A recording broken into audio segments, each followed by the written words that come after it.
ڕشتەی مرواری. نووسین و ئامادەکردنی عەلادین سەجادی.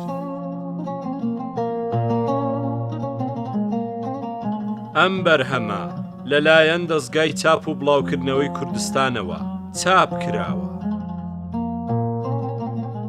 خوێندنەوە و بەدەنگیکردن دەستگای میدیایی هاوڵاتی.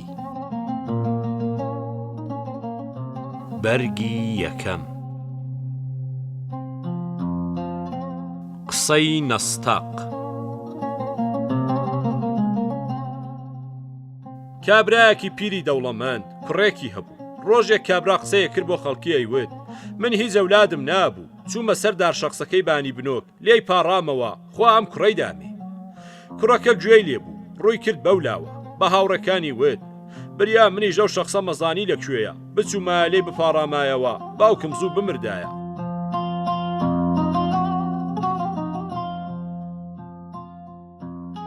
موفتی زەهاوی وەکو موفتی زەهاوی بوو، پیاوێکی کوردی دەشتەکیش بوو، هەموو جار سنگ و بەرۆکی بەدەرەوە بوو. ڕۆژێک لە بەغدا یەکێک لە عەرەبەکان پێیەڵێ: بەخوا ئەمە زۆر عیبە بۆ تۆ کە بەو جۆرە سنگ و بەرۆکت بەدەرەوە بێ. ئەویش بە سەبرێ جوو بەو کەواکەیە داتەوە بەسەر سنگیاوەڵێ: ئەگەر عیب هەرەوەیە ئەوا دامپۆشی.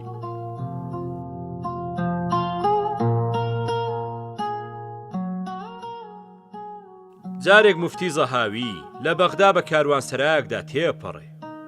سەیرەکە لە سەرقاپی خانەکەەوە نووسراوە: لەولە لەکڕاد و لە هەلەکە الحیمار.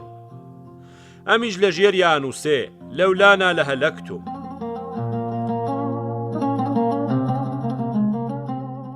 خلکی مستەفای پیرۆیس شاتری ئەیوت: خزمی خراپ وەکو گونی قۆڕ وایە، ئەی بڕیەت کوژێ، نای بڕی ئابڕووتە بە.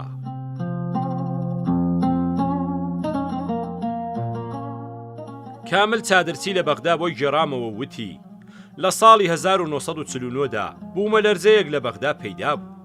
دنیا شەو بوو، من نووست بووم، ئاگام لێ نەبوو، بەیانی کە هەستان پێیان وتم.